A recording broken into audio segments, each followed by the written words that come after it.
Oh my gosh. Like, people just need to know the type fighter that I am, man. I mean, I know what's going on here. No, I'm talking to the people. They just need to know what type fighter I am, man. They need to know, like, Keyshawn Davis do not give a fuck. Keyshawn don't care, my nigga. Keyshawn do not care. He don't care about nothing that the people is saying. He don't care about the fighter that he's fighting. Keyshawn Davis know who Keyshawn Davis is and what Keyshawn Davis can do and what Keyshawn Davis is going to become. And I'm going to become the greatest of all time.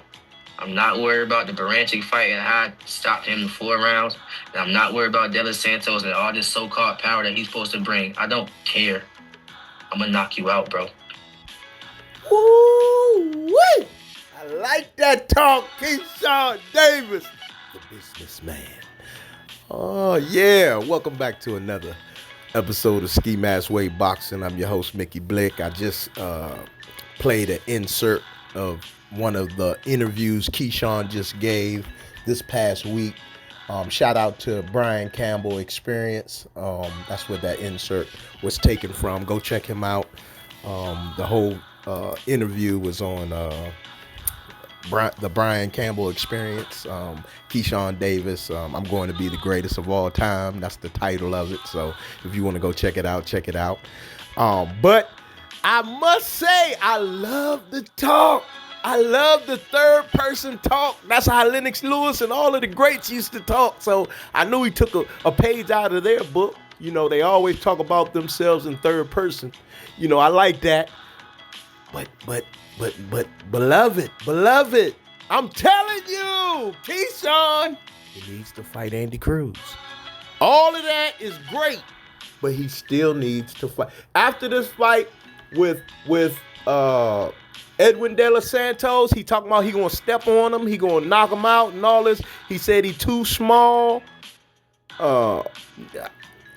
Man, I'm just worried about Edwin De Los Santos' injury update, you know, as far as him, because he's been out of the ring almost 2 years now, fight fans. And, you know, he had the blood clots and everything, which I know came from the scorpion jab, you know, because a lot of that side effects was blood clots and myocarditis and all of these different things that affected those who took the scorpion jab. And if you don't know what I mean, do your research.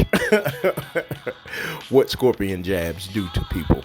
But anyway, yeah, so if Edwin can move around the ring fluently like he did, because he's very athletic and everything like that, and if these injuries, because the blood clots took him out for about, I think he said, I think when I read it was like 90 days, 3 months to almost 5 months that he had to be down because I don't know if they did surgery on getting the blood clots removed and all of this other stuff, because that's what they usually do.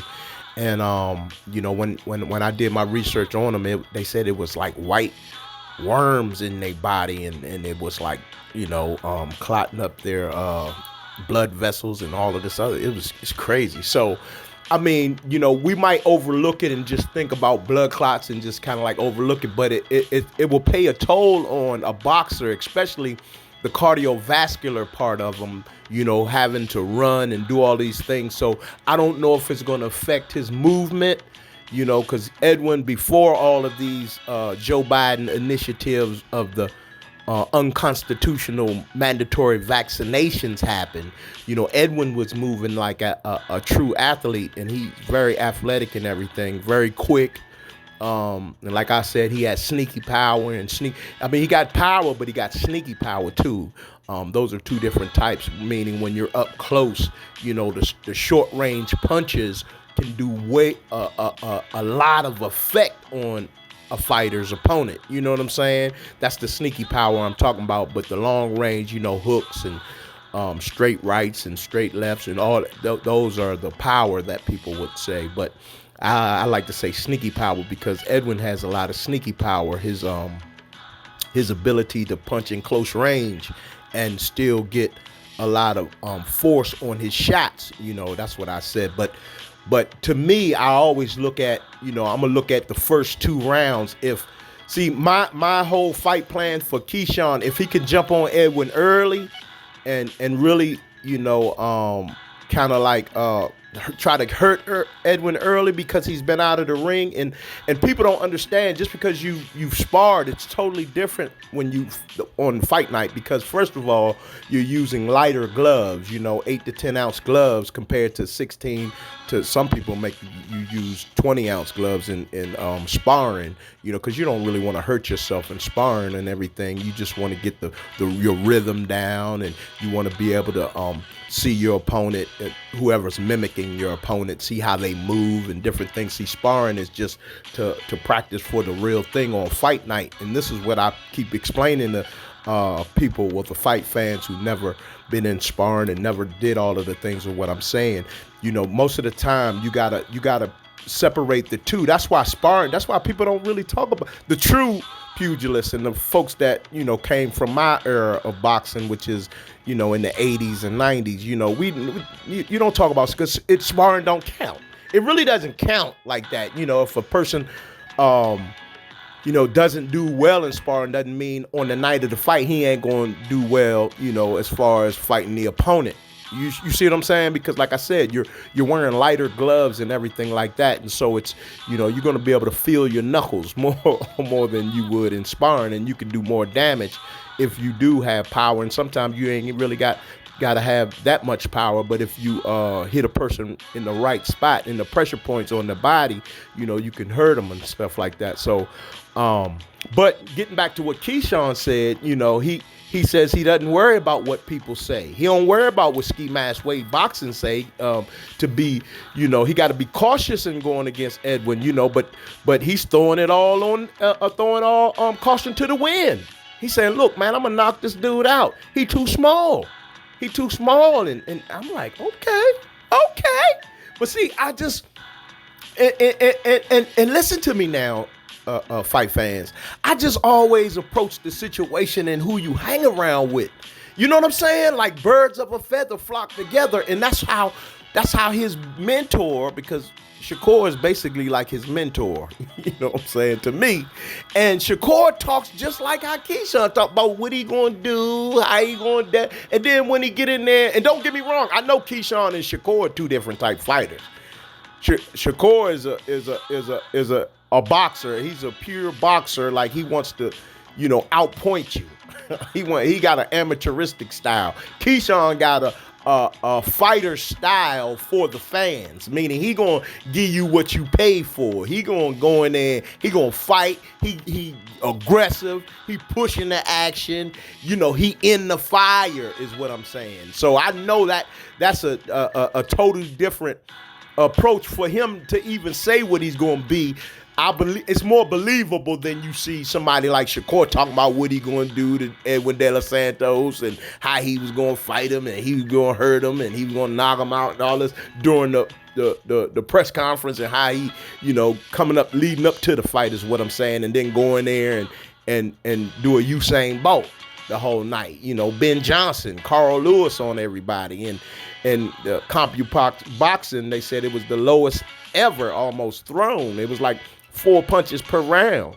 You see what I'm saying? But I contribute a lot of that to Edwin as well, because he should have cut off the ring and used his power and forced the action and forced Shakur into a fight. But Edwin is a boxer as well. You know what I mean? But he is a fighter, though. He'll get in there and fight with you, but his first instinct is to box. And so that's why it was two boxers in there, and it was a truly put to sleep fight. You know what I mean? It'll put you to sleep. But this fight with him and Keyshawn is going to be totally different, because Keyshawn is a fighter, plus he's a boxer, plus he's a brawler, plus he's a finisher. You feel what I'm saying? So if he get you hurt, he like Terrence. He getting you up out of there. He's getting you up out of there because he got that mean streak in him, and that's what I love about Keyshawn. But at the same time, like I said, I just don't feel like a lot of the people on his resumes added up to what Edwin can do, and barring what I said before, Edwin's injury and his time off and everything like that. A lot of people won't give him give the understanding of that is going to play a factor in their fight, because Keyshawn has been active. He's been actively fighting, even though the opponents that he's been fighting haven't been on the Edwin De Los Santos before the injuries and the layoff. You understand what I'm saying? So you got to take those things in consideration when you're talking about what Keyshawn is going to do to Edwin. You must see the first or second round to where if Keyshawn jumps on him quick and Edwin really, because ring rust is a real thing, especially, see, on the night of the fight, the reason why ring rust is so big is because you're using smaller gloves.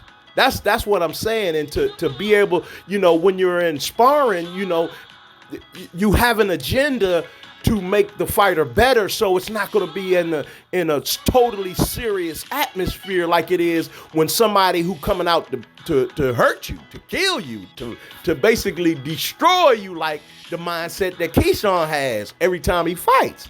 So that's why I be saying, like, a lot of people got to take these things in consideration, because a lot of people are going off of what Edwin did pre-injury, out of the ring 19 months. You understand what I'm saying? So by the time he gets in the ring next month with Keyshawn, it's going to be almost 2 years he's been out of the ring. So you got to take these things in consideration. Even though I spoke highly about Edwin and how he is, I got to really see for my own eyes when he moves around in the ring and how he takes the punches that Keyshawn's gonna give him and how he gives the punches and what his legs look like, because I think the blood clots was in his legs. Don't quote me on that, but I think when I read it, I think they said it was in his legs or whatever, and that's gonna play a big factor in his movement. So, but these are the things that I always bring to the attention of the fight fans, who, especially those who've been subscribing. I thank y'all for subscribing to my channel as well, man, and getting the real on boxing, because like we always say here at Ski Mask, it's a gladiator sport. It's for gladiators only. But you got these fair weather friends, fans that, they might comment and say some crazy stuff because they don't really understand. But I try to break it down as best as I can with love, you know what I'm saying? Because I know that boxing is very competitive and everything like that. But, I'm not in boxing no more. So I just try to give my insight on the experience and that part of it so that people can understand. But some people still don't understand. They just they stuck in their ways. They think they know what they talking about. Never done nothing. Never, caught a pass from a quarterback, never bounced the basketball, never hit nothing, but they listen to, people that don't know what they talking about, and then they regurgitate. But I just believe that this is going to be a great fight because both fighters are coming to fight. That's why I said that this may be a fight of the year candidate. That's just my own assumptions from what I see before Keyshawn is going to fight Edwin, and what Edwin done before his injuries and the things that he fought before Shakur and how he did Rayo and everything like that. Because like I said, that put him on the map, because Rayo had a big following and a lot of fans didn't even know who Edwin De Los Santos was before he fought Rayo Venezuela. You understand? So we'll see on June 7th, in Norfolk, Virginia. And like I said, I'm rooting for Keyshawn. I'm not saying that he's going to win the fight or anything like that, but I'm rooting for him because he's a Virginia boy, and I just think that this fight is just up in the air, something that to be enjoyed by fight fans. You could pick whoever you want as your own, person that you like or whatever, but I just believe that this is something I just want to enjoy. I just want to enjoy both fighters because, like I said, I got to see what Edwin looking like because of the layoff. It's a big thing about ring rust and things of that nature. And if I had to instruct Keyshawn and tell him what I believe is to jump on Edwin early, to really smother him and jump on him early because he's been out the ring for so long, and plus he had injuries. You see what I'm saying? Just to see where his footing is and everything. But this is going to be one to enjoy, fight fans. And like I said, I believe this might be the fight of the year because I believe that they both are going to be swinging for the fences. You know what I'm saying? And I can't wait to see this fight. And I'm so excited that Keyshawn is stepping up and fighting better competition. And I just believe that this is going to be a good thing if he wins this fight, it's gonna be really good on his resume to have a name like Edwin De Los Santos on there. But if he lose, I believe that it will be from overconfidence. I truly believe that. I believe that he's overconfident, and he's looking at this fight as an easy fight, and it's not going to be easy. And I mean, the only reason I'm saying that is because of what he's saying on these interviews. He's kind of like overlooking Edwin in my eyes, maybe not in the fight fans' eyes, but he's looking, the way he's talking about he going to knock him out and do all of this other stuff, it remains to be seen. You know what I'm saying? Because I know that the caliber of fighter Edwin is, plus he's a red hook guy, you know what I'm saying? They got a lot more pride, and he's a Dominican, Puerto Rican type fighter that, they fight with their heart. So he's gonna have to really do a lot of damage to Edwin De Los Santos to really get him up out of there, because I know that, they're heart fighters, you know what I'm saying? So, but I can't wait to see this fight on June 7th in Norfolk, Virginia. So tune in. I think it's free TV. It's gonna be on ESPN, so you'll be able to get that and check it out. So, but that's all I got, fight fans, and I appreciate y'all coming back to another episode of Ski Mask Way Boxing. And like I said, thank you to the new subscribers and those that are coming aboard Ski Mask Way Boxing and listening to the truth about a gladiator sport.